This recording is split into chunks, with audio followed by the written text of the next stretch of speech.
And we're live. Good evening, good afternoon, good night, wherever you may be, and welcome to another scene in Living World of Darkness, Mage, from the Ashes. After receiving an email from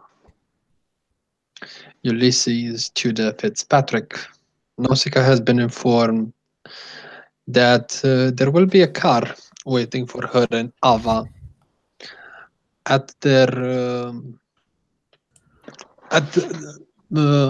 at Nausicaa's company to coming to pick them up. She's been given a code word that she will tell to the driver, so they recognize each other. And the limo pulls up. Nausicaa and Ava enter. Nausicaa gives the password to the driver, and they begin their journey to Ithaca. And it is here we start our scene.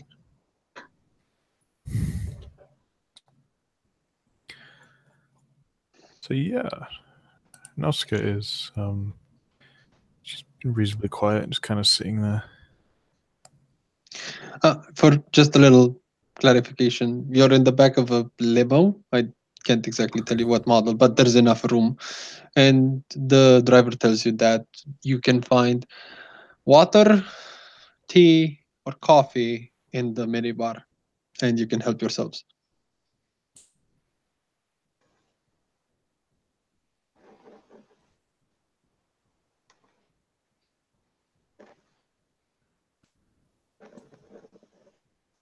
Nausicaa doesn't take any tea or coffee or anything. She just sits there and kind of looks out the window, and then she'll turn to Ava. I presume you completed your challenge then. You told me you had to translate something. Yeah.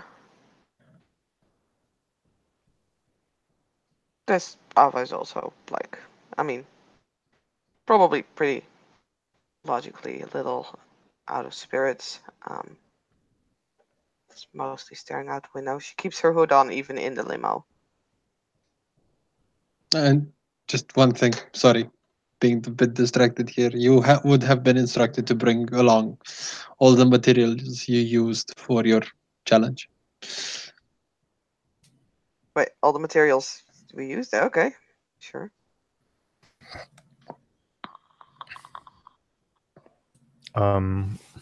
Nausicaa will bring a laptop that has access to her trading account and stuff.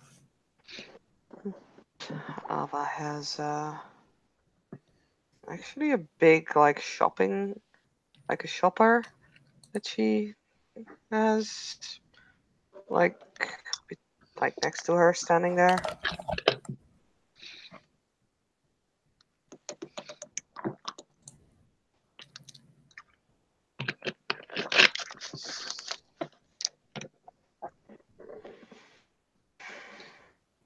And you completed your challenge as well.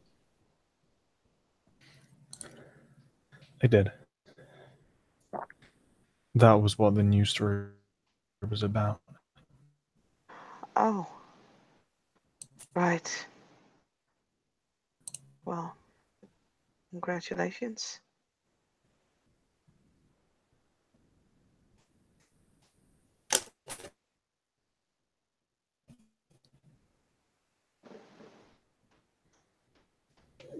Thank you.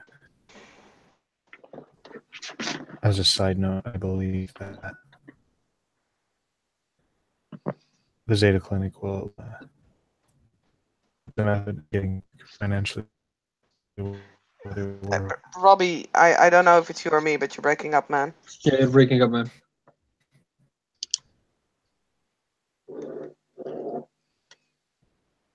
And it looks like the medical market will stabilize it.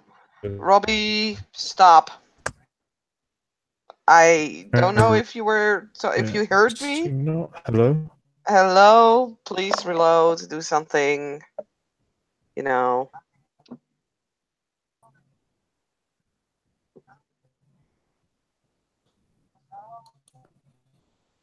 Wow, that's some extreme lag.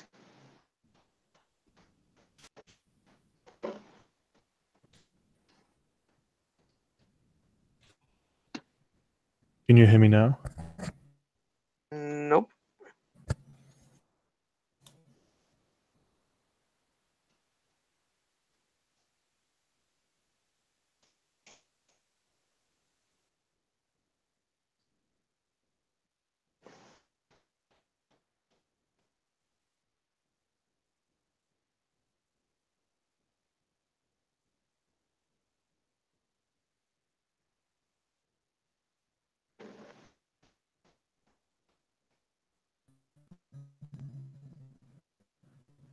Hey, can you hear me?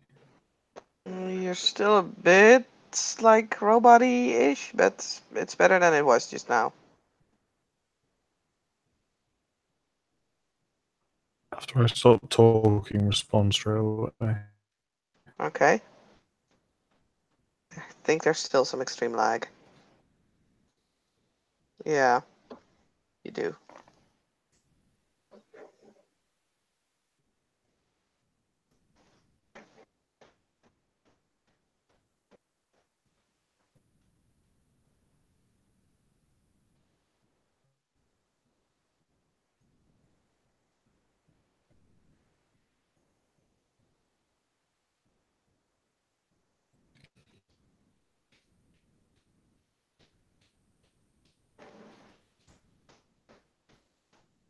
Okay.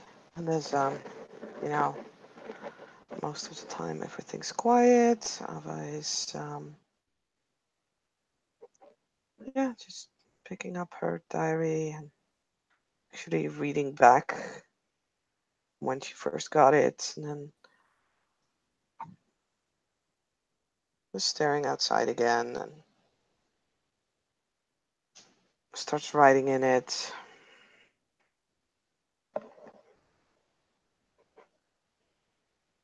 She is she's actually writing down not necessarily a dream, but just the things that happened yesterday, the things that they know.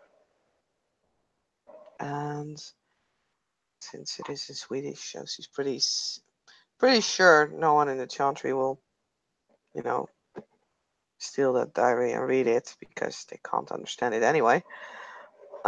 She'll just start writing about how she feels regarding this, what happened yesterday again. She feels kind of stupid, but also just starts to get angry. Like she just wants to have a normal life. She didn't ask for any of this.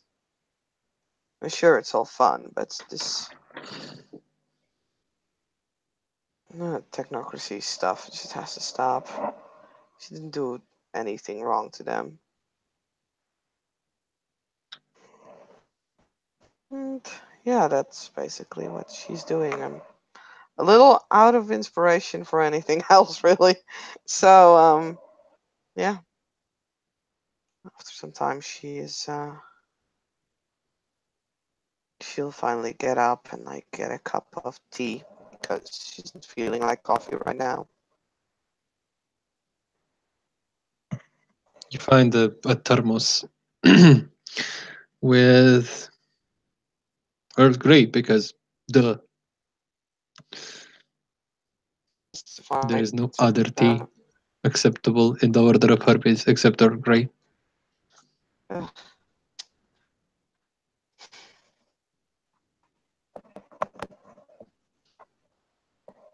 yeah, she'll actually just pour a little bit into like a cup and take a sip, and then makes a face and places it. She'll drink like the sip that she got in the cup, but she won't fill it up with anything else. Oh, that does sound better. Yes. Hmm. Oh, let's try it then. Nothing. I was just filling time. So we're still in the limo. Okay, Oof. Now you're sounding a bit robo, Saskia. I am. Okay, I'll reload.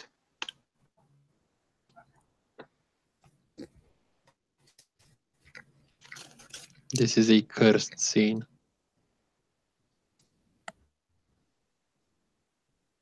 Yeah, apparently.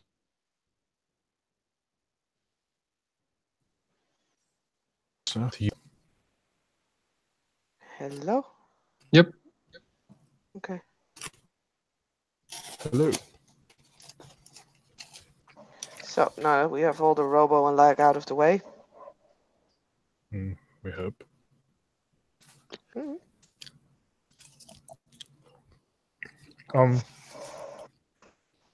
Yeah, now Chicago.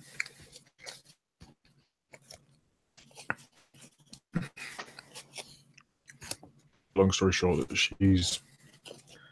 she got the technocratic brokerage done in.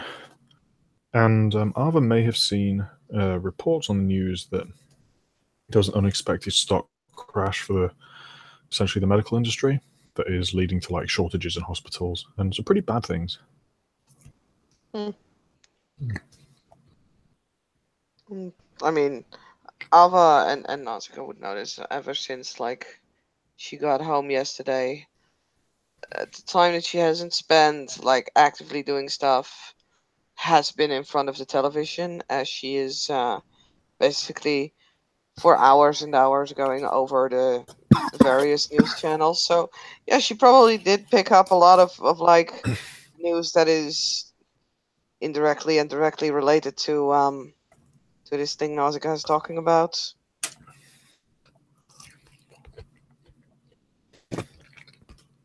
Yeah, a lot of the news stories focus on like the human cost behind Wall Street corruption and all this stuff. Like, there's a story of the old lady that like couldn't get the drugs for a hip operation, so she's gonna have to. Also, because it seems either just like she doesn't care, or she doesn't really understand or know that that's happening. So Ava will stare at Nausicaa and is like, "So, are you gonna take over their business, or what? Like, what's next?"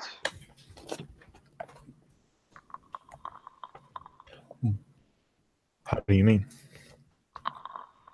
I mean, right now, like, I understand you did something that was helpful for us, but it's causing a lot of trouble for a lot of people who can't, who don't get proper healthcare now, and it's already so hard to get it in this country. Who? I don't know, lots of people. It's all over the news.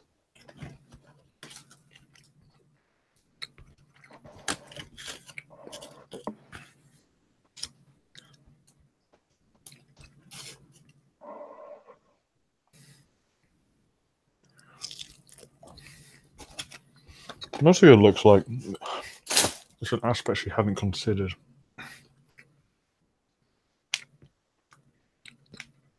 And then she just settles on. They're publicly traded companies. They're open to market forces.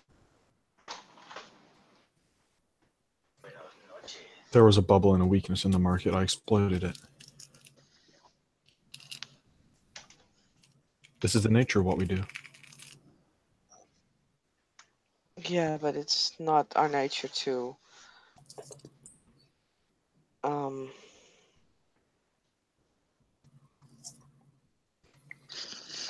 she is thinking on how to explain this without sounding like,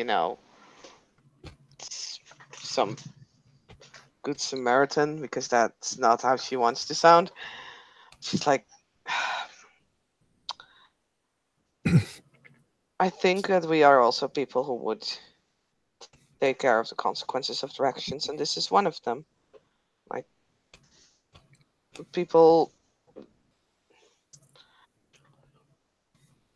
are screwed over because of this, and those people have nothing to do with technocracy or even with magic or anything. And I don't know. I feel we should be doing something. Maybe we could just simply contact that Fairfax doctor, of that, see if we can, I don't know, set up a plan for those who are like in trouble because of this. Bringing down a market by exploiting a weakness in it is much like knocking down a house by kicking out one of the pillars. It's much easier to do that than it is to build it up again. Sure, but people are caught in the rubble right now. Because the house wasn't built well. I don't see how that's my fault. It's not your fault. but you did make it crumble. And even if the house was built well, you would have still tried to make it crumble. It's not the people's those people's fault either. But some of them are dying because of this.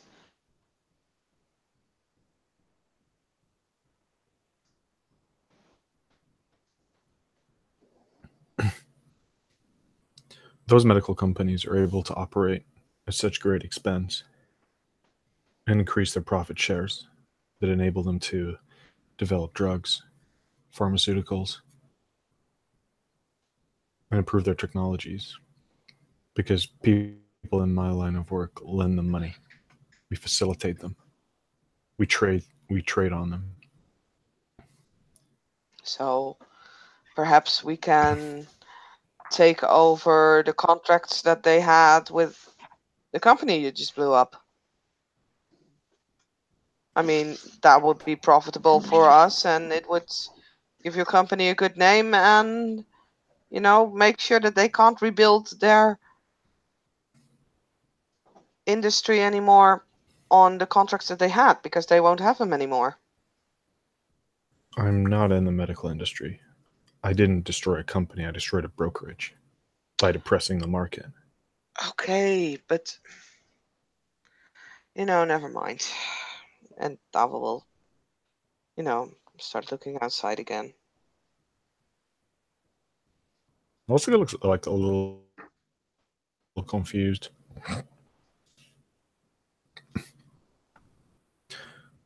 The technocracy controls hospitals. That's what the Zeta Clinic is. Do you think we shouldn't strike against them because it may hurt normal people? I think we should realize that we are also hurting normal people, which is not something that I want. I doubt it's something that you want.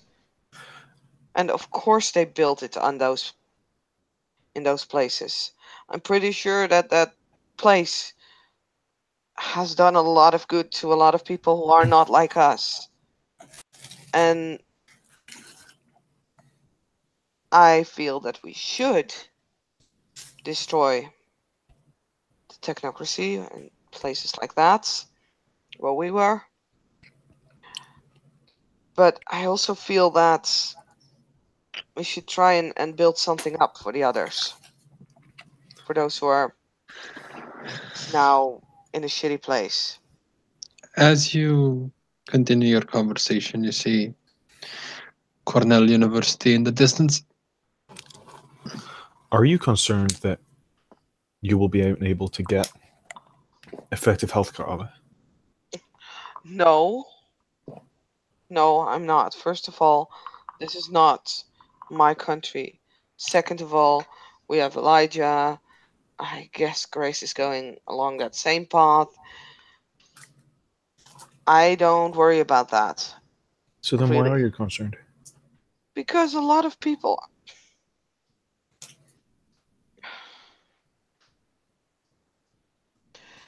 Before I did this, there were already people dying because they do not have health insurance.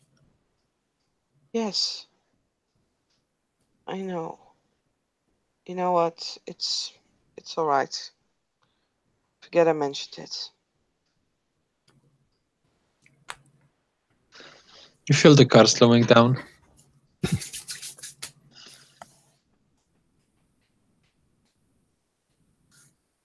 I would like to talk at this later, but we've arrived. We should Yeah. concentrate on this now. I agree. The car stops.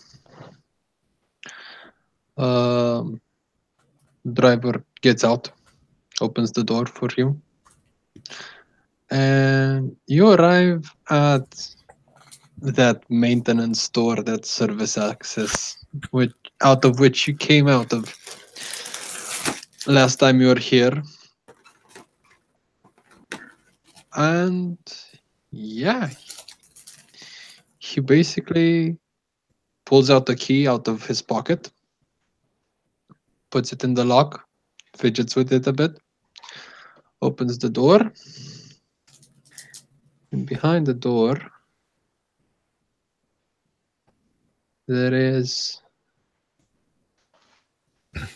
this, actually. Okay, that looks Give me squeaky just a clean. Give me just a second. It's the same. Okay. It's the same corridor that you went through last time you were here. Except now I have a picture for it. If I'd seen that picture last time, I don't think Ava would have been overly fond of going into that place because that looks fucking much like a clinic. Just saying. It's a very clean corridor. Hmm. And as you enter and the driver closes the door behind you, he says, I was told to tell you that you need to go to the rooms of your instructors. Good luck. And he closes the door and you hear the lock going like... And as he locks the door behind you, the door just vanishes. How peculiar. Ava shrugs. Peculiar starts to become the new normal.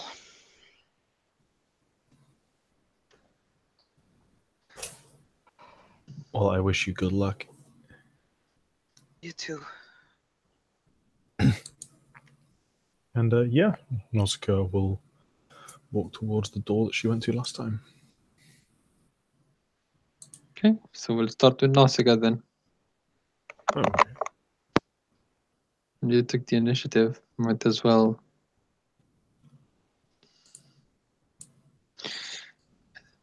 Go through the door.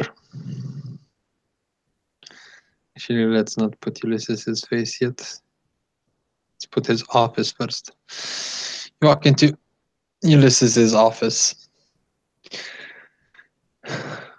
You see him, his chair turned the other way, speaking to someone on the phone in what you could only guess is German. And on the wall, on the left-hand side wall, where he has these screens with all stock markets, you see one of one of the values that's noted. If my pen would work, I could actually spell it out, but my pen doesn't work. It's spelled GELP. And you see that it started, there is a negative value that increases there. There's a minus something, something, something.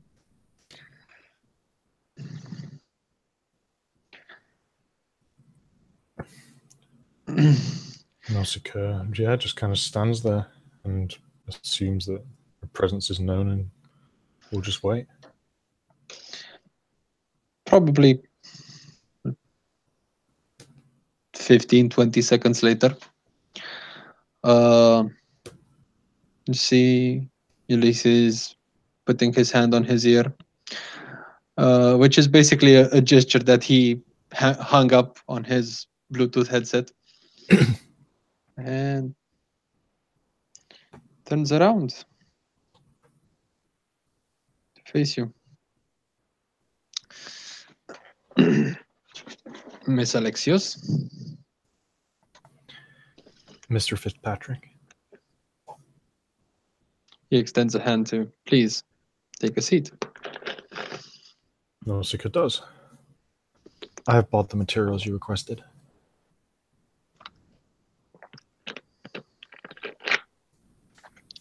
If you'd be so kind as to show them to me. Nausicaa will turn the laptop on. Yeah, basically load up like a trading account and turn it around to show him. Most of the work was done through this. I didn't use any physical materials. I see. He looks at everything. He, using one finger, pushes his glasses back, squints a bit. Let's see. Your research is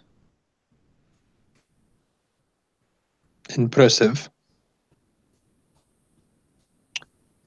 Your methods are also impressive. And he takes out.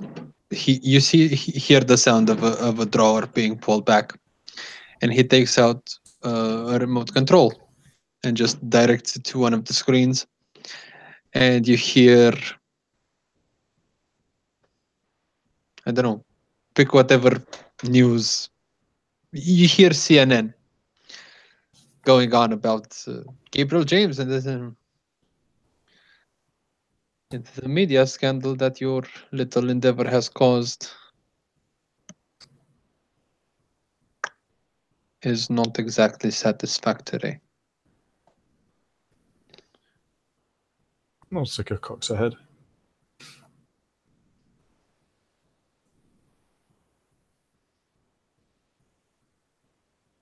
It might have been a mishap on my side, forgetting to mention that in our line of work, subtlety is appreciated. With all due respect, Mr. Fitzpatrick, I myself was very subtle. I'm in no way implicated in this. I worked at arm's reach, although the results of my actions may have been extravagant.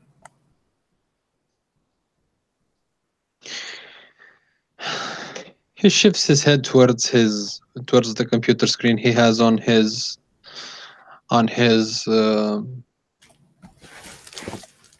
desk, and from another drawer you see him pulling out some strange brass instruments, like small brass instruments.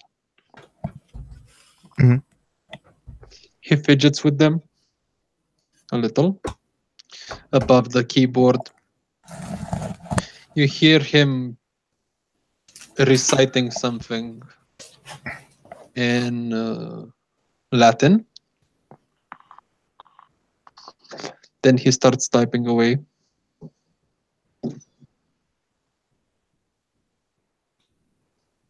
He types for like a good minute. He turns back at you.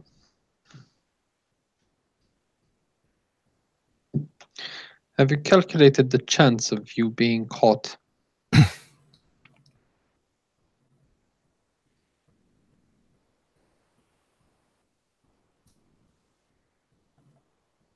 I would not be able to do so. I am not intimately aware of my enemy's capabilities. Although being given a challenge to destabilize a technocratic organization, I assumed there was some chance. Fair enough. He takes a scroll from his desk, hands it to you. This is my report upon your activity. If you'd be so kind as to head to room number 1 and hand it to Master Lorenzo. He would also like to have a word with you. Certainly. Is the report open or is it in an envelope? No, it's a scroll and it has like a Like a binding? yeah, silk binding and what's the word I'm looking for?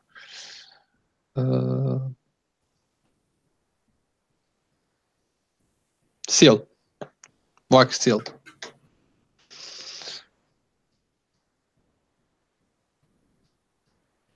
That's good. Nods and stands up. I apologize if the consequences of my actions were not satisfactory. I was not aware there was a collateral damage concern. I tried to do the job as efficiently and as ruthlessly as possible.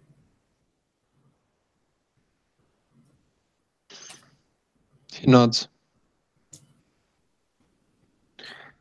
Good day, Miss Alexios. Nausicaa just nods and will leave. Yeah. At the same time, in another room filled with old books and manuscripts and scrolls, we find Ava. Yep.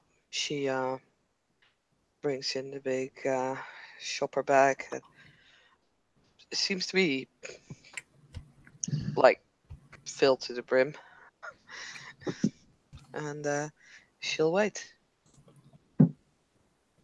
At the end of the desk, you see, at the end of the room, at the desk, you see Victoria sitting, sorry. And her desk is clear. There's nothing on it. And she looks at you and says, Miss Lindgren, please place your materials on the desk and take a seat. She'll get out of the shopper bag. No, first, out of her own handbag, she'll pull her dream diary, which she will place on the table. And then, out of the shopper bag, she'll pull a neatly folded sheet. She'll get out. I need to think. Her quill and ink. She'll get out a bottle of ouzo, a bottle of, what was the other stuff again? Ambrosia? I don't know. No, you said ouzo, wine, and coffee. Oh yeah, wine. Yeah. So yeah, a bottle of wine. She'll get out like a thermos flask of coffee. When she sees that you pull out the bottle of ouzo and the bottle of wine, she gives you a little smile and says, Miss Lindgren, I wasn't expecting a party. You asked for my materials, right? She continues to like unpack and then puts the smoke bombs and the scroll. When she sees the desk. smoke bombs, you see her face just going like she still keeps her composure because yeah, stiff upper lip, upper class British, but gives a bit of a confused look. There's a mix of confusion and maybe some disliking, some disgust. And finally, she'll get the dagger. Oi, Robbie, stop doing that. Never. Fine. Yeah. So she looks at the materials. She takes out a pair of glasses and also a pair of black silk gloves that you see are embroidered with different symbols, none of which that you recognize. She puts the gloves on very gently, very elegantly. Starts After putting her glasses, starts picking up each and every object and looks at it. Mhm. She picks up the bottle of wine.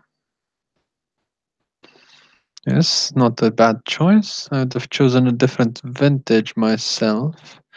You have a feeling that she's talking to herself, but you're supposed to hear what she's saying. Mm-hmm. As she actually does that, Ava will quickly open like her dream diary on the appropriate pages. Because she's pretty sure that this woman might actually know Swedish or a way around like being able to read Swedish. And like, yeah, she kind of lets her hand kind of rest on the pages. Does she put it on the desk or not? I mean, it is on the desk, but it's definitely open on those specific pages. And yeah, Ava's hand is on it so that, sure, she can grab it easily. But it seems obvious that Ava is a little reluctant to just simply hand that over. Yeah, so she looks at the bottles, and just makes a little comment. She takes one of the smoke bombs. Most unsavory. But I believe it served its purpose. Yes. Puts it back on the table, looks at the sheet, completely confused. Just like picks it up with two fingers and just like pulls it up. Interesting. Just lets it fall back on the desk. She takes the dream diary and looks at you and may I? Yes, of course. Starts uh starts going through it. She's either doing it she's either looking for something specific or is incredibly fast at reading stuff. Ava is not looking at her and tries to keep her composure as well as she can. Um But this is like, besides a diary, there's like multiple things. If she's reading through it, multiple research stuff. There's dreams, but there's also simply, the days and like Ava's the things that she that you would confide to a diary. mhm. And she looks at you, responds to you in a very fluent, very elegant, maybe a bit old, a bit like 70s, 80s kind of Swedish, not like the modern lingo. Uh, yes, my Swedish is a bit rusty. That's a very, very, very, very. That's her being very, very modest. Her Swedish is impeccable. Hmm. Accent, pitch, everything. Yes, my Swedish is unfortunately very rusty, but your notes are interesting. And she takes the quill, looks at it, and still goes on in Swedish. This is some very fine craftsmanship. It was a present for my birthday. From someone. Someone from the Verbena. See.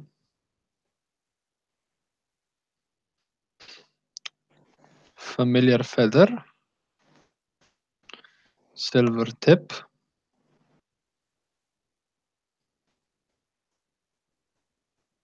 Oh, I'm not sure if I mentioned it, but the dagger is of course also on the desk. I thought I said it, but Yeah. No. You said it. okay. Said it. I got it. Sorry. Yeah. She puts it back with a very satisfied look. As you have yourself an excellent writing utensil. It took me years to get my hands on something similar. Actually, why am I doing the British accent? She's speaking Swedish now.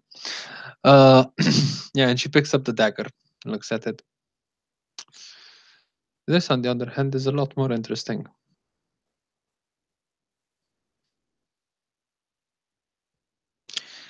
May I be so bold as to inquire where did you happen to find this particular object? I am not sure. She looks at you completely confused. Pardon? I think I had. Well, no, I'm pretty sure that I had a seeking, and when I woke up from it, I had this dagger with me. Like her eyes grow big and she looks at you almost impressed. I did not do anything to get this dagger. Some would argue you did a lot to get this dagger. This is something not made by human hand. Keep it close. It might come in useful. She gives you this like warm motherly smile and she puts it on the table.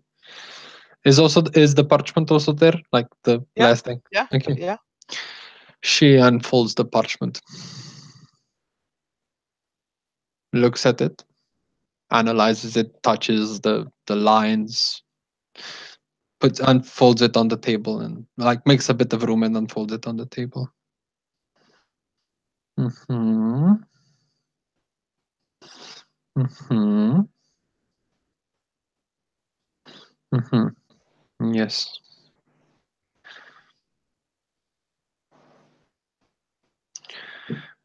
She looks at you and says,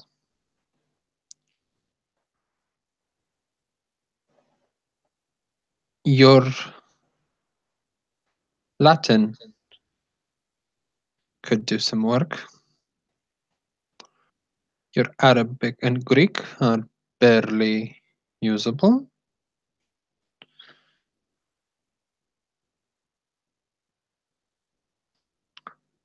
But it is good work nonetheless. I shall keep this unless you have any. And she takes the scroll, unless you have anything against it. No, my lady. She drags a drawer open, gives you a scroll bound with a little seal. Master Lorenzo would like to have a word with you, and room 1. Good day. By the way, does Ava respond in English or in Swedish? She would have responded in Swedish.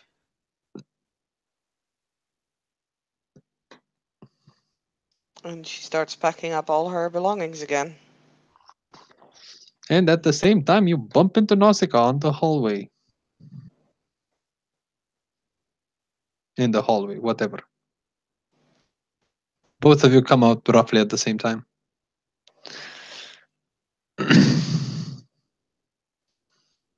And if you could unmute Robbie, we can actually hear him. I'm pretty sure he can unmute himself. I'm just too lazy to. Nausicaa has a kind of scowl on her face as she carries her staff and kind of glances back towards the door. And when she sees Ava, the scowl doesn't go away. Ava looks thoughtful. By the way, Victoria gives you back your dagger, your quill, and your dream diary. Okay. She keeps the rest of the stuff? Unless you want to take anything else, she's more than happy to keep them. I mean... Oh, there would have been honey on the table as well. God damn it. And sand. Yeah, okay. You You said everything. I know everything. I handed you this stuff. I know what they are. I have them written down. Okay. I mean, she would not want to clutter the desk, so she would start simply packing up everything. But if she wants to keep it, that's fine, you know? No, she just keeps the scroll unless you want her to have anything else. No, that's cool.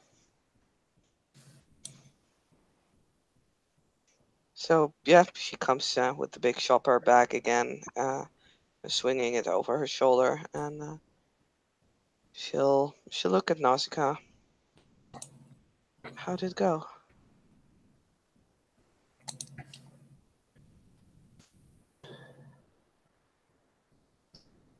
He said, my research was impressive, as were my methods, but he said the results were unsubtle. Oh. Well, I mean... You agree with him? I don't know. I mean... The results were unsubtle, but is that a good or a bad thing? Nausicaa just shrugs and is just going to kind of walk off towards the door. Hey, We have to go talk to. Sorry, what was his name again?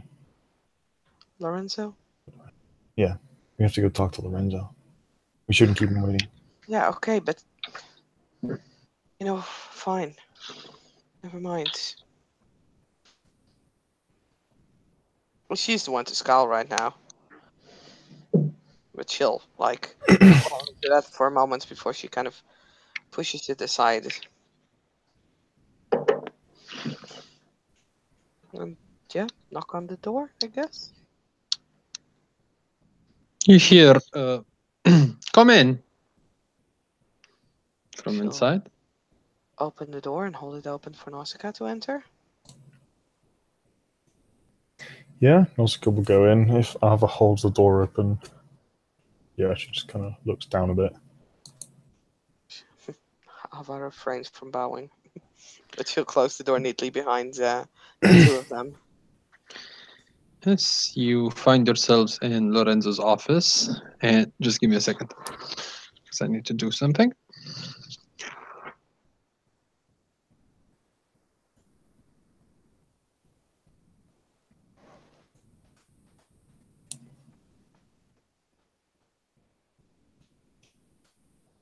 And you find him sitting at his desk, with two chairs placed in front of the desk, and he gives you a little nod and a smile. Miss Alexios, Miss Linker, if you'd be so kind as to take a seat. Nausicaa will take a seat. Yeah, Ava will take the seat that is available. He extends both his hands. I do believe you are given something. Nausicaa hands the scroll over. And Ava does the same. Lorenzo takes the scrolls,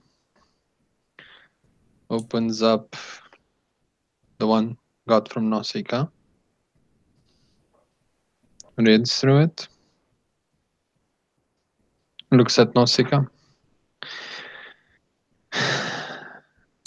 It's Alexios.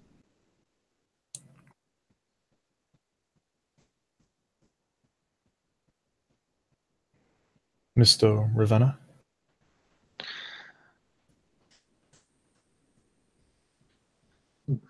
Master Ulysses has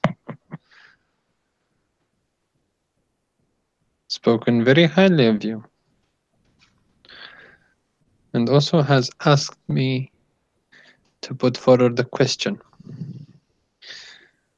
Do you know what the average chance of getting caught by the technocracy is for an average apprentice?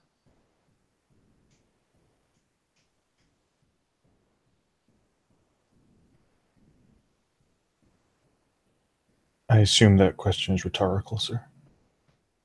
No, it is not. I do not see how I would know that fact. You can take a guess. Well, I do not know any Hermetic apprentices. I do, however, know two potential Hermetic apprentices, and both of them have been captured by the technocracy. So, my assessment would be high. It is anywhere between 60 and 40%. Don't know what your chances are due to your little endeavor.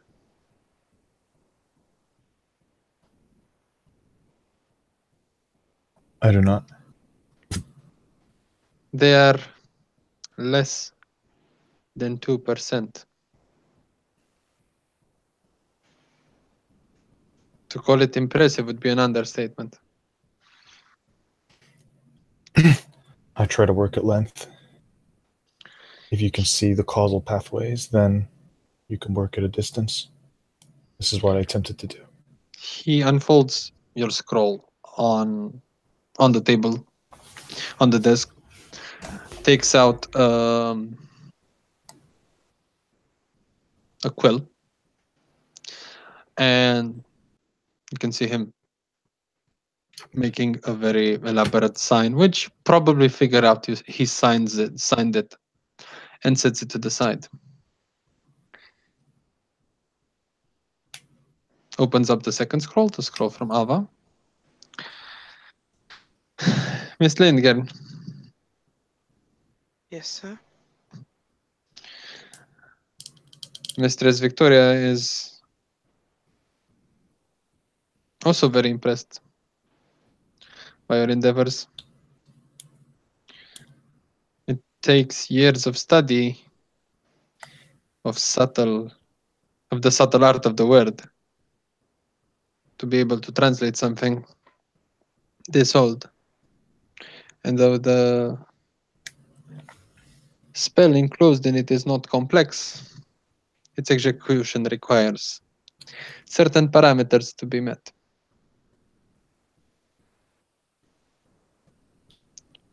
Unfolds the scroll, signs it. Ladies, this is something I'm going to tell you once and only once. You have been the only two to pass these tests for a number of years. And I'm not saying this just because we did not have enough candidates. The papers in front of me are your apprenticeship contracts, to call them like so. If you sign them, you are to be considered apprentices of the Order of Hermes. And we shall begin our lessons, starting now with a short introductory note. And afterwards, you will be handed your schedules.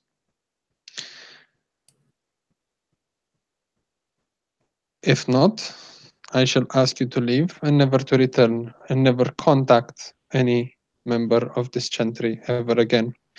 I will say this.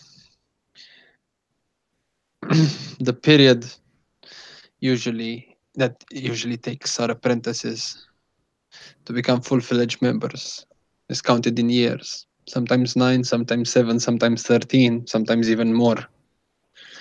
But due to your unique situation, I'm sure that can be reduced to several months. There are very strict terms. You will each be assigned a master, traditionally called a pater or a mater for the Latin words for mother and father. You are to obey them to the point. Disobedience is usually punished very, very severely. If you manage to pass through your entire training and pass the final test, you shall be considered full members with equal rights of the Order of Hermes. He puts each hand on one of the scrolls, shifts them back to you, like 180 degrees, takes out a second quill, and puts one quill next to each scroll. If there are any other questions, I'm listening. Norsa is going to take the contract and read it. The contract pretty much looks the same for both of you. Minor exceptions, changing the names. So in Nausicaa's case, it would be I, Ulysses Tudor Fitzpatrick Bani Fortunate Ordo Hermeticum Adeptus Major of the Chantry of the Adeptus Major of the Order of Hermes, Central Financial Officer of the Chantry of the Light of Poimedres, hereby consider Nausicaa Theodora Alexios to be worthy and able enough to be granted the the rank of Zealator of the order under my supervision. She shall be if she agrees, she shall be therefore trained with me, occupying the role of her pater until she graduates to the rank of initiate. It's basically generally he's taking responsibility for you, and there's at the bottom there's a place where both him and Lorenzo have signed, and there's a place that has your name, and before that it says I hereby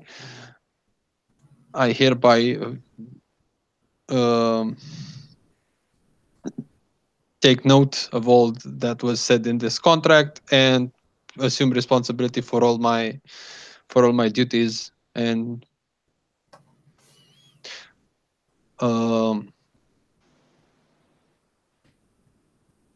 swear to respect and honor the lessons that shall be presented to me. For Ava's case, it's gonna be Victoria writing it, and Victoria with all her titles. Yours says Victoria Wordsworth, Bani Shaet, Ordo Hermeticum, Adeptus Major of the Order of Hermes, Chief Librarian of the Chantry of the Light of Poimadres.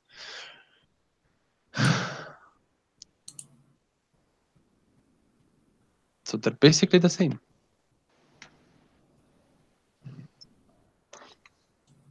You'll notice that both of you will notice that Lorenzo has a very elaborate signature. It's a very flourished. It's his first name, very flourished, with a bit of an end that ends in a stylized arrow, which makes you think that he's done it a million times before, being able to do it so fast and out of in one fell swoop. Because it looks more like a drawing than a signature. Ulysses, on the other hand, is a very standard CEO signature. Whereas Victoria is also very flourished and very elaborated and with a very, very fine calligraphy.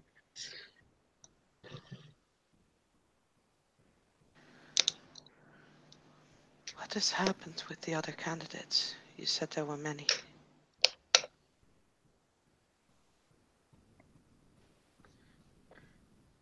They have left us. Oh. The same way they came in. And he extends his hands and points at the door behind you, which is the door leading to the corridor of the faculty, not the one leading to the corridor of doors. Mm-hmm. You said that both masters were impressed. Yet you hand out a difficult task. Are you saying that, therefore, the implication would be that they did not expect us to make it? Or that those students who just passed did less than us?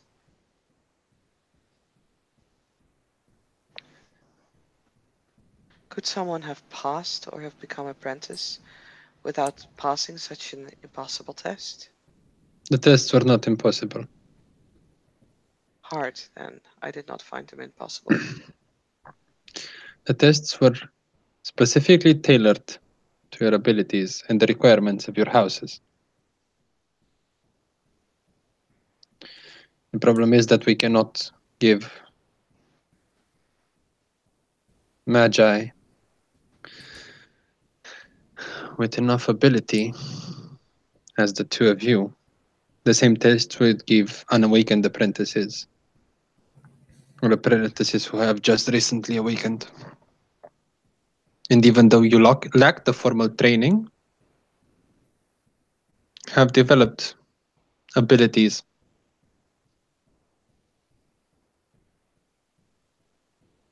There is no hard test or easy test. There are passed tests and failed tests. It gives you a bit of a smile.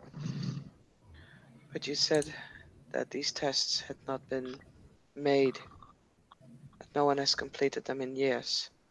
Does that mean that we are the first apprentices in years? Or does that mean that no one has had such a hard test in years? You're the first apprentices in years. Our system works differently. But just now you said there had been many apprentices.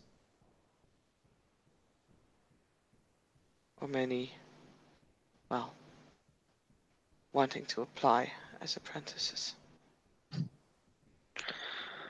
Yes, but most of them, even though they had made their wish clear, due to unforeseen circumstances, have changed their minds or found themselves in the impossibility to present themselves in order to be tested.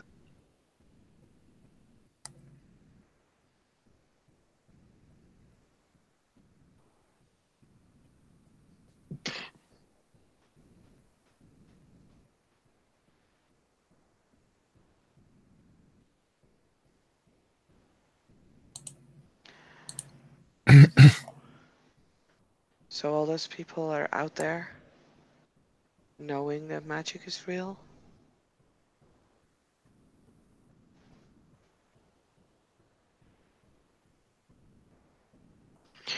It is neither my interest nor my responsibility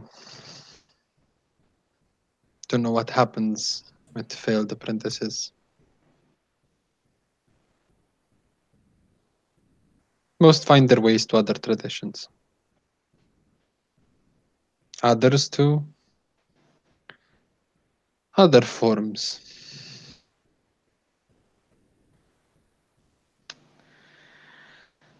Alva seems to be not entirely happy with that response, so she just picks up the contract and reads it over again and again and again.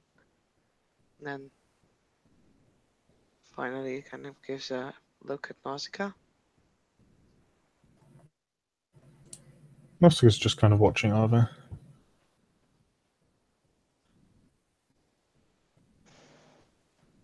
The contract seems in order. This is why we are here.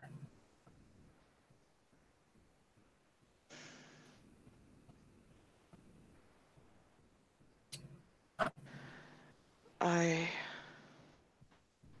was angry at you in the car. A little. Not a lot. I was frustrated because I felt that it is our responsibility to deal with consequences. Lorenzo stands up. I shall leave you to discuss for a moment. And he gets out.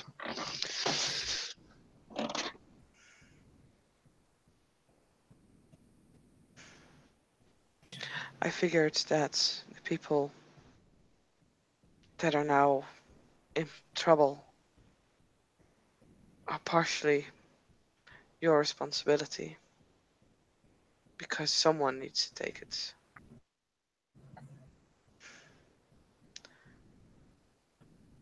Apparently here, it's not necessary. I'm not sure if I want to be here. Nausicaa's eyes widen a little. I don't like the mentality. Sure, I understand that you can't take care of everyone. But someone who came to your doors, who tried to be an apprentice here, and who was then simply shoved aside like an empty wrapper of like a piece of chocolate or something. Forgotten, not cared about, These are humans we're talking about. Lorenzo was explicit that they were not harmed. Or other traditions. Sure. I have been rejected by a tradition.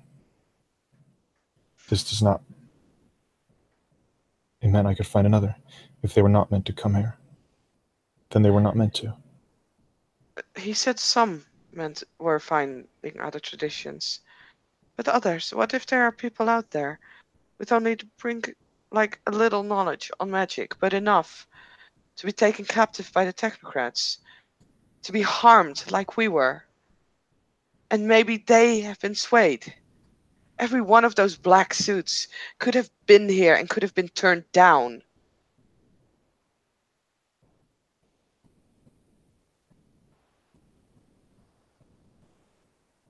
From my understanding, the Order of Hermes holds itself to a high standard.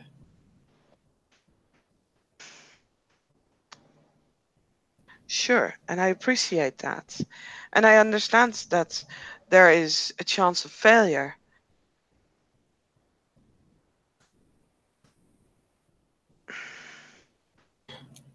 I would like you to join with me. Consider doing this alone.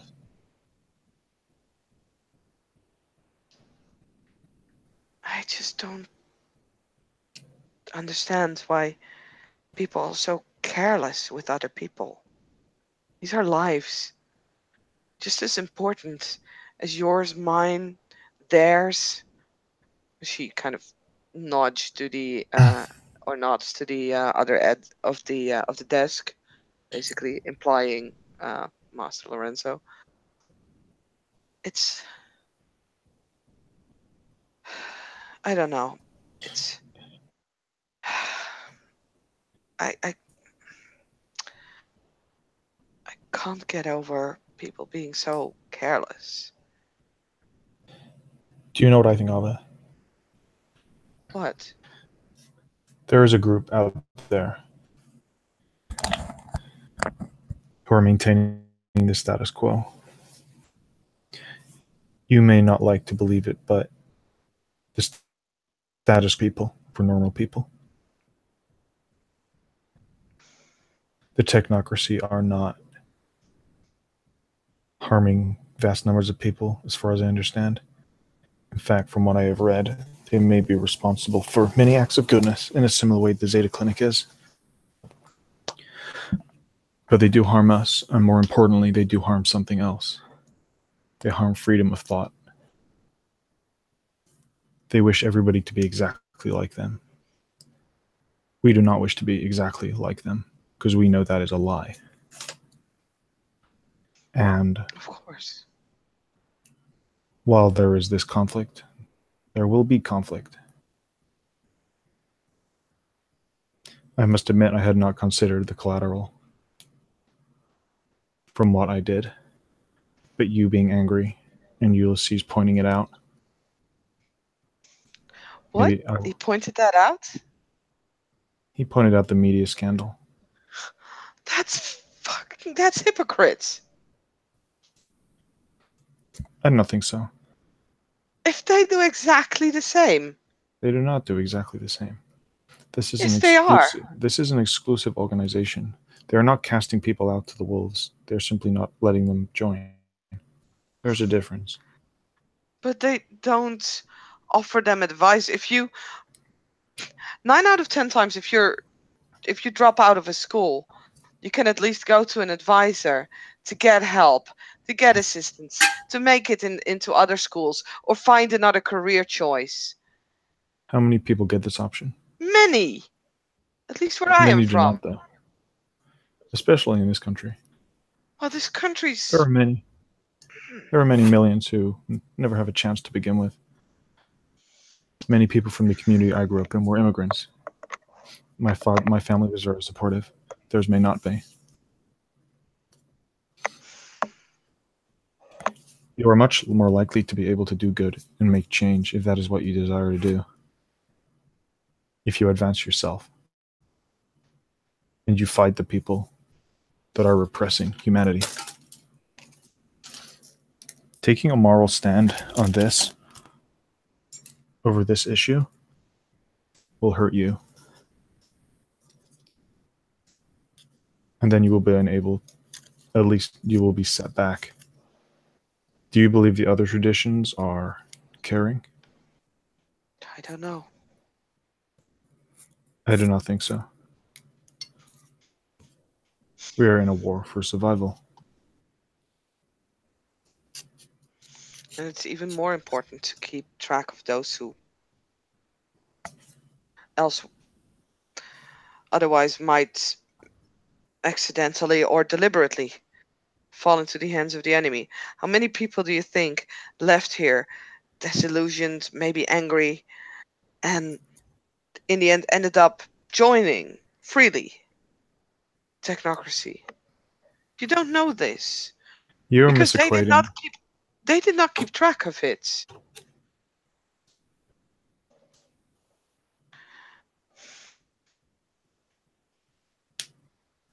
I just disapprove of it, that's all. And what will you do? You will not join them because of this? I don't know. I mean, I understand I need to learn, and I want to learn, and I want to learn here. But this thing, I don't know, maybe you have a point working from the inside. I might be able to change something about this, but it just doesn't sit well with me.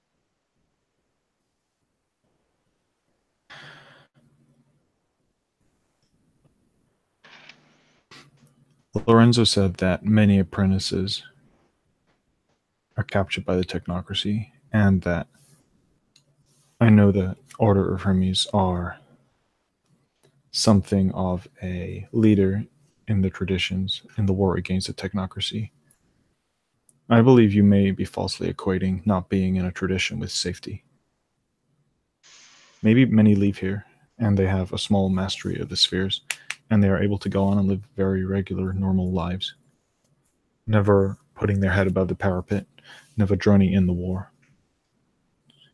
Sure, I'm Sersham has picked up, but I am also sure that many of the Hemetics are, and many of the tradition mages are, if we have been.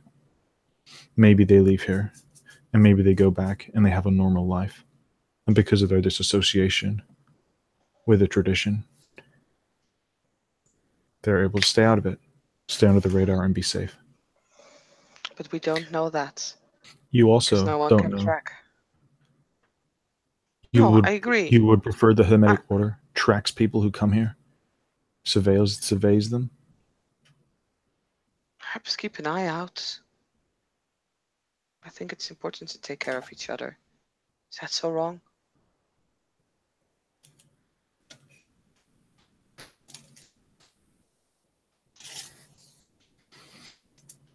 It would seem like a wasted effort to me. Why? You take care of me. You're my friend. This is different. So what's the difference? Just because I'm a friend, my life is worth more? The difference is I cannot look after everybody. I have to choose an exclusive group to dedicate my time, effort, and resources to assisting. And I'm saying a large organization such as a tradition might be able somehow to keep track of those who might get themselves into trouble. Perhaps not all. Perhaps a lot of them don't need looking after.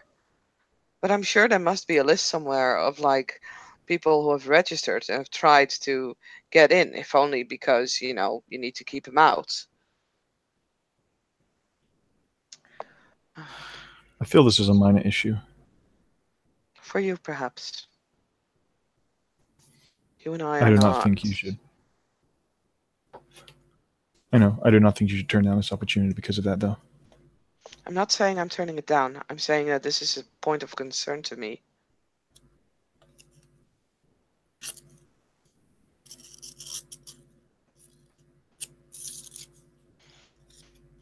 Oscar just shrugs. Sorry. I'm just... I would like it if you would join with me.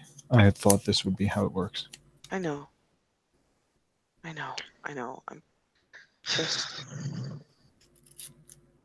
Ever since yesterday, I'm annoyed. I'm cranky. I know.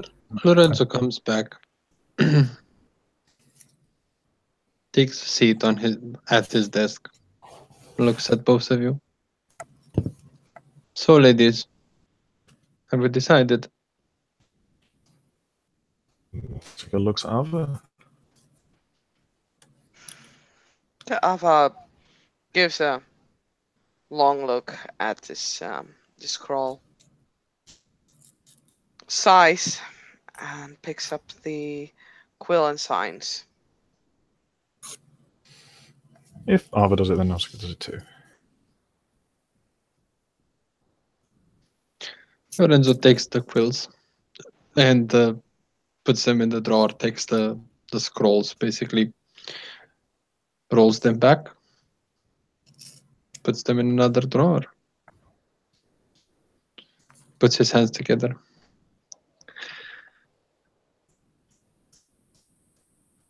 Then, ladies, let me be the first to officially welcome you among the ranks of the apprentices of the Order of Hermes. Thank you, sir. We shall have a brief lesson now, followed by me answering some of your questions. You have here different drawer, like two kind of look like those whatchamacallit, not maps, like little cardboard folders you get when enrolling into a university that has like the schedule and the layout and stuff like that. They look like the ones issued by Cornell University, and hands one of them to both of you. You shall find there your schedules. Transport arrangements have been set up for both of you. And if needed, living arrangements can be provided on short notice should you ever find yourself in need. You'll also find there two important things. First of all, there is a little key on a chain. Whenever you come here, use the back door, use that key, turn it right twice, left once, and then push on the knob, and you shall enter. Keep those keys very safe. Replacements are not available. And we wouldn't like it if those keys got into the wrong hands. And you'll also find there a business card of mine. Should you find yourselves in need, feel free to call me or send me an email if there is dire need. And I cannot emphasize this enough, dire need. And you find yourselves in great peril, burn one of them.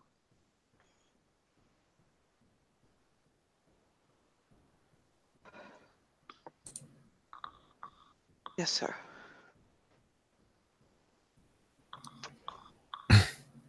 Now, onwards to your first lesson.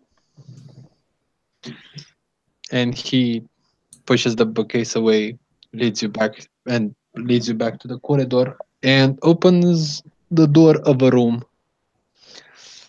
And basically holds the door open for the two of you. Nausicaa goes in. And Ava follows. Now, this is considered to be an introductory lesson. So therefore, I shall not linger on aspects. There are the vitals that you need to know. First of all, I'm sure you are familiar with the protocols, the rules that all mages of the traditions must abide by.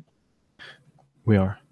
Our small group in the Chantry had decided that they will be rules we live by in preparation for us joining the traditions.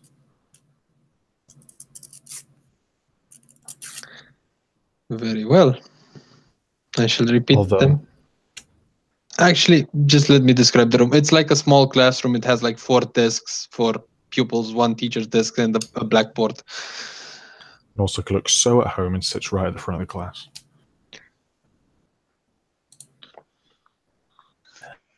Ava looks around, takes everything in, and goes to sit beside Nausicaa.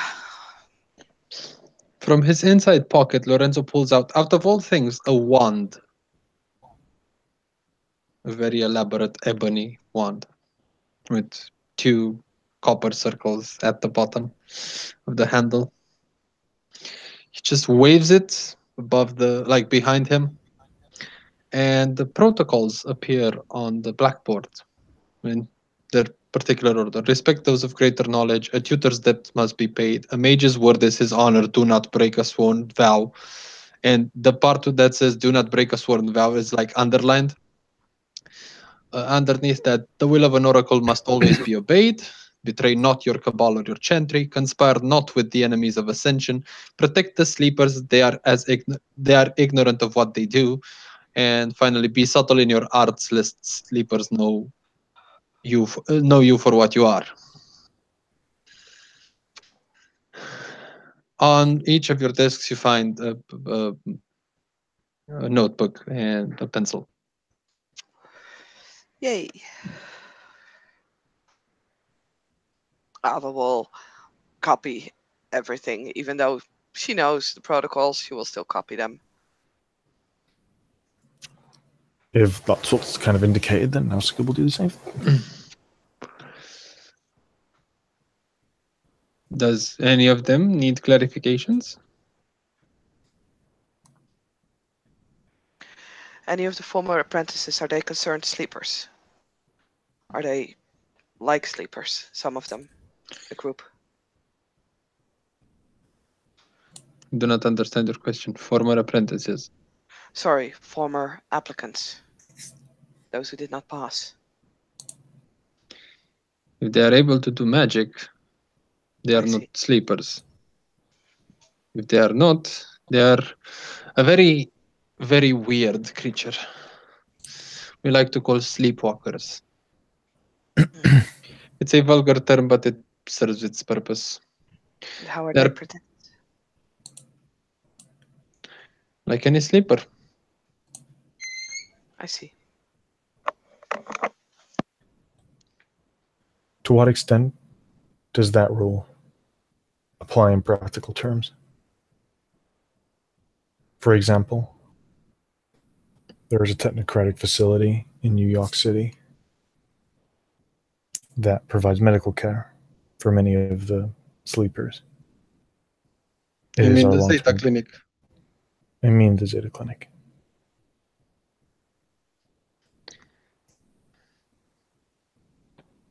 He points his wand at the rule that says "conspire not with the enemies of ascension," and just like the tip of the wand is just underneath the word "enemies." I understand there are enemies, but my point is, what if 2 of the rules come into conflict? We wish to destabilize the Zeta Clinic. However, this would have a negative effect on some sleepers. Do we ever put the needs of the few above the needs of the many? We do not pride ourselves in not taking care of collateral damage.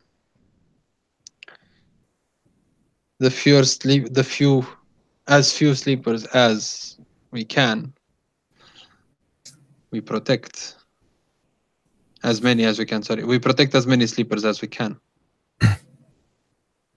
But if striking a strong blow against the technocracy means harming a few sleepers, our needs as awakened come before the needs of the sleepers. There are few of us, and though we empathize with their sorrow, and more often than not, try and limit the damage caused by our conflicts, one should not go out of their way.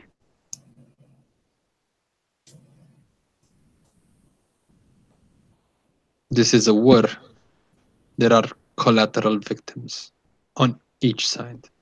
That's a good nod. She seems to have no problem with this. Ava clearly does seem to have a problem with this. She purses her lips together, but she won't comment. Moving on then. Wave of the wand. Blackboard goes black.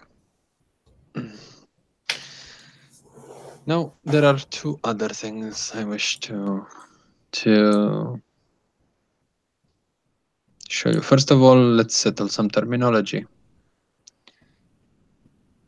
You see the word and the explanation, which is basically word for word, except for the rules part, the explanations from the tradition book.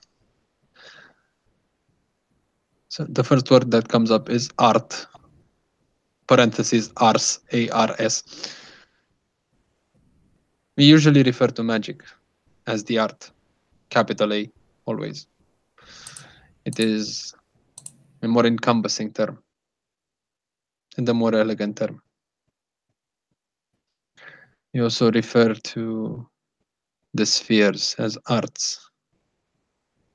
The system of the spheres was devised as a way to communicate between traditions. It is a very demeaning term for the structure of our ability. It narrows down the immense possibility of each of the arts. It serves a purpose, but not within these walls.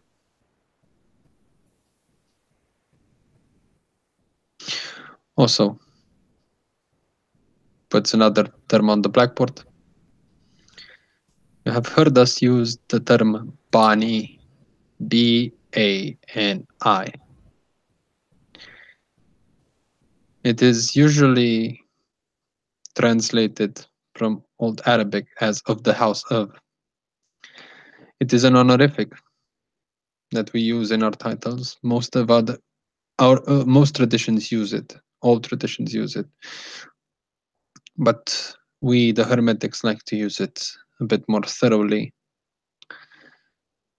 I would introduce myself as Lorenzo Alessandro d'Aravena, Bani Ordo Hermeticum. Or if the company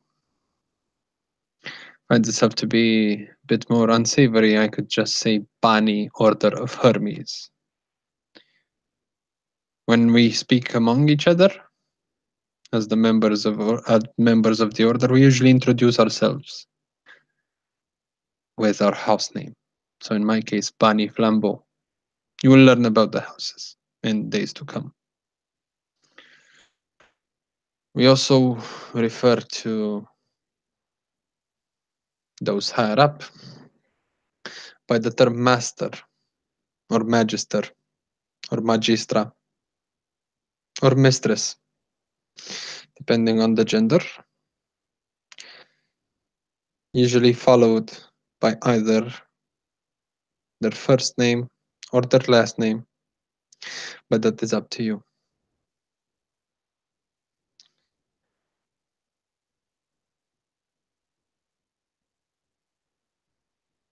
He puts up his wand. We call the tools that we use to practice the arts, we call them instruments.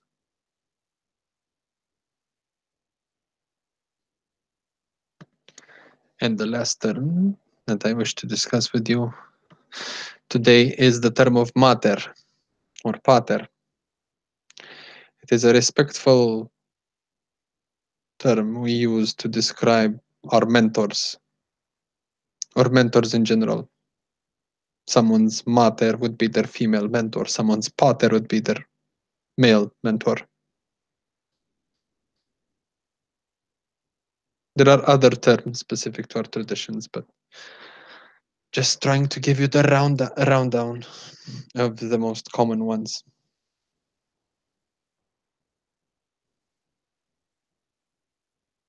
Is everything clear until now?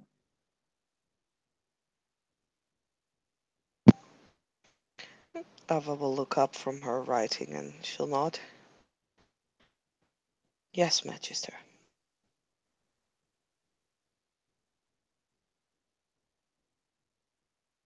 He looks at Nausicaa.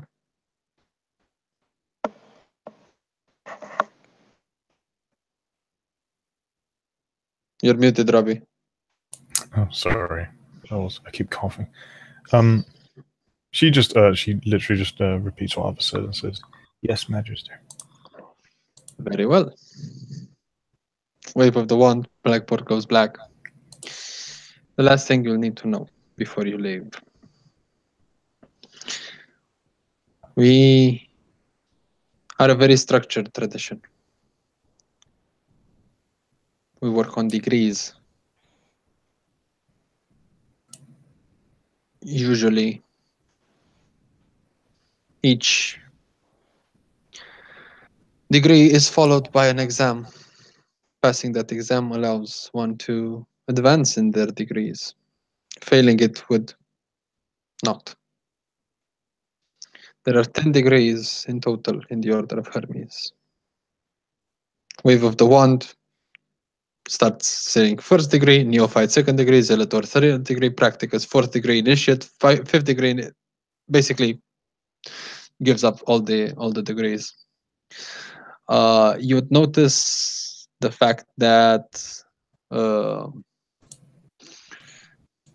Lorenzo is at the 8th degree, Nausicaa, because you remember this, because you remember the way they introduced themselves. Mm-hmm.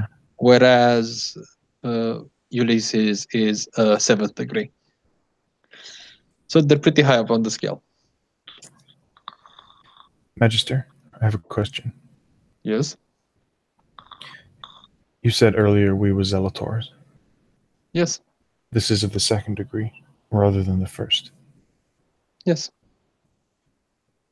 Ava noticed the same thing, so she nods along. I would ask why. Neophytes and Zealotors are unawakened usually. We have modified the rules for your particular cases. The test that you have just passed has assured you training and passing of the first degree.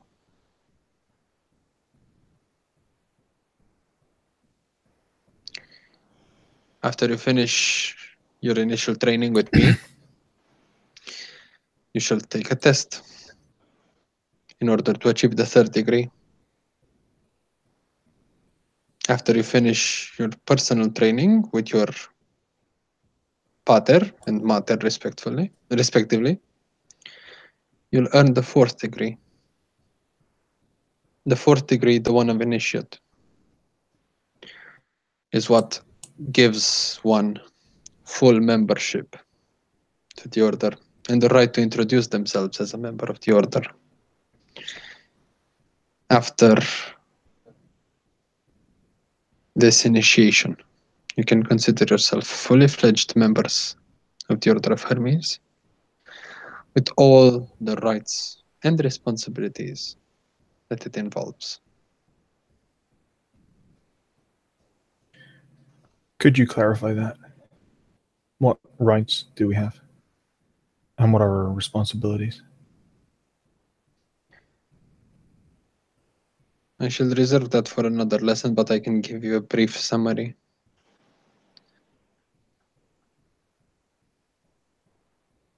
It is our responsibility as members of the Order to respect among the protocols an internal law It is an oath we swear at the end of our initiation, also called the Code of Hermes. It shall be one of the things we will study thoroughly in our lessons, as well as the peripheral core agenda.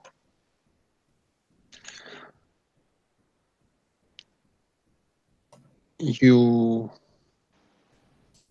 will have the right to speak in front of a tribunal. You will have the right to sit at one of these tribunals.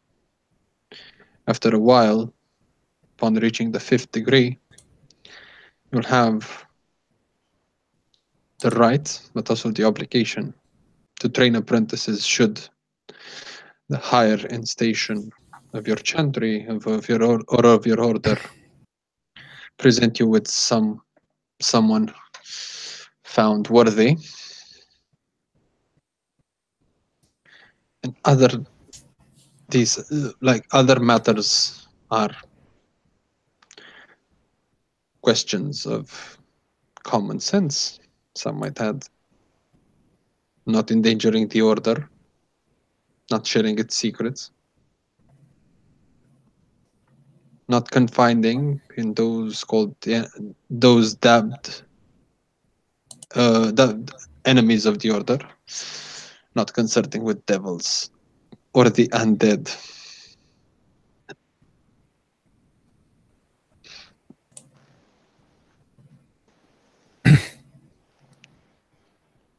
Nausicaa just nods.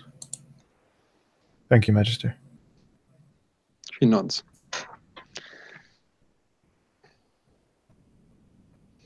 Your lessons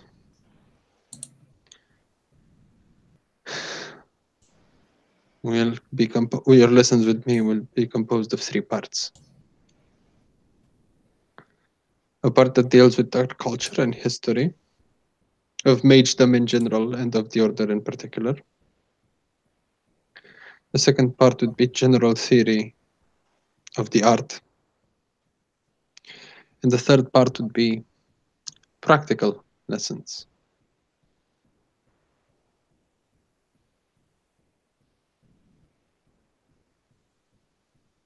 I do believe I have managed to come up with a schedule that is also encompassing, as well as not creating any hindrances for your day-to-day life.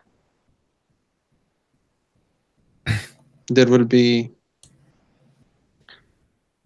special modifications done to this room so that time will flow differently here. So we have enough time to finish our lessons without affecting your day-to-day life. Your initial lesson, waves the wand, blackboard goes black, is over. I shall reserve to you 10 minutes for questions and answers, then you may leave. The limousine is waiting for you to take you back to your office.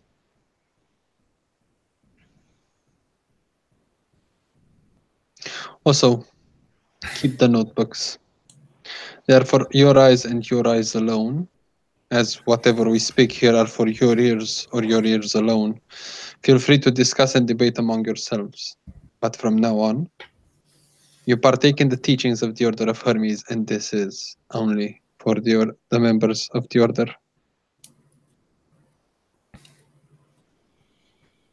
Nausicaa nods. Yes, Magister. I do have a question. Please. Homework.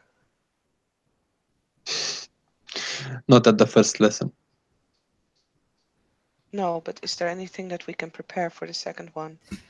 Are there books that we need to read here, or are there books that we can find in our library? It is quite extensive, but a little outdated, but it holds many things on the subject of magic. Is there a required curriculum, books that we need to have? And where can we obtain them? Everything shall be provided in due time. I'm sure Master Victoria. Actually, he's not going to say Master, he's going to say Magistra. Magistra Victoria has more than an extensive library, which she's always willing to share with the apprentices. But as for today, no homework yet. Alva looks almost disappointed.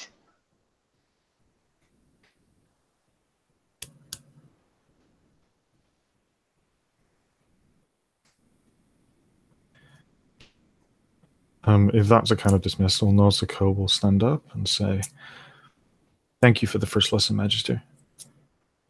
I look forward to the second, and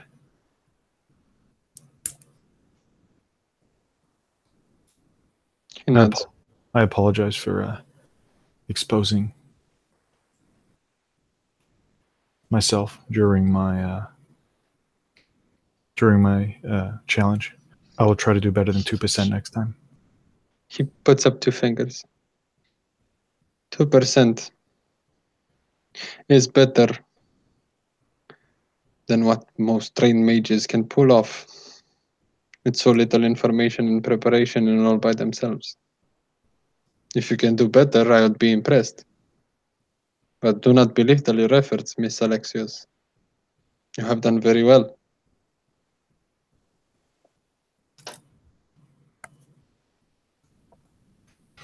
Nausicaa, yeah, like it's quite clear that she's much happy with the idea that she needs to improve rather than just getting a compliment in her ears go a little red.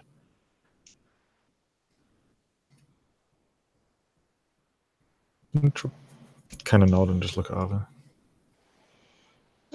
Alva would have stood alongside with Nausicaa. She'll actually put the notebook inside her dream diary. And yeah, she'll also thank. And before you go, Lorenzo just says, of course, and if you want to go out, just stick the key in the wall. He says it like it's the most natural thing on earth. Any wall? He says the wall.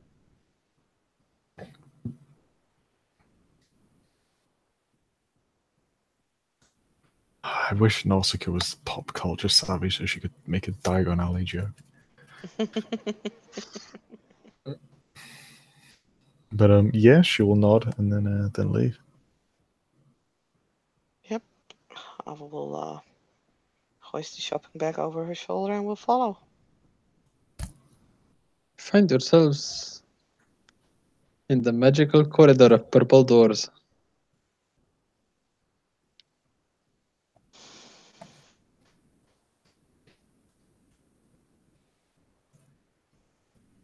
Yep. If we were basically dismissed to go back to leave, weren't we? Mm-hmm. And yeah, Nausicaa will begin walking. Yep. You walk to the end of the corridor that is doorless.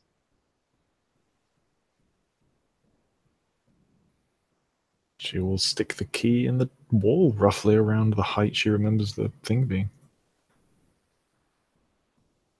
Surprisingly enough, a door forms. Nausicaa does No. jump a bit, although she tries to not show it. And Nausicaa finds that the key is now stuck into a lock. And as she turns it just once to the right, the door unlocks and it is open. And outside, you see the little staircase leading to the maintenance door, and outside it, the limo.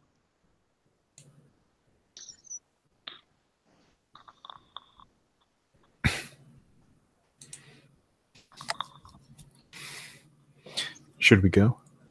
Or do you have some other thing to do here, Ava? No, I think we should go.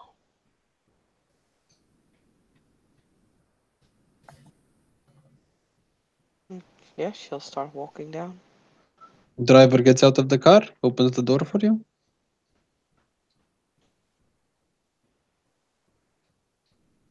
Yeah. Vroom, vroom.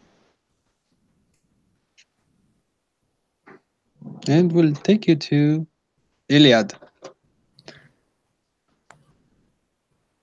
And unless you want to talk in the car, I believe we can call this a scene. All right, we caught a scene. I'm okay. Yeah, me too. Cool. Yeah. Thank you, players, for playing. Thank you, ST, for STing. This was another scene for Living World of Darkness Mage venue.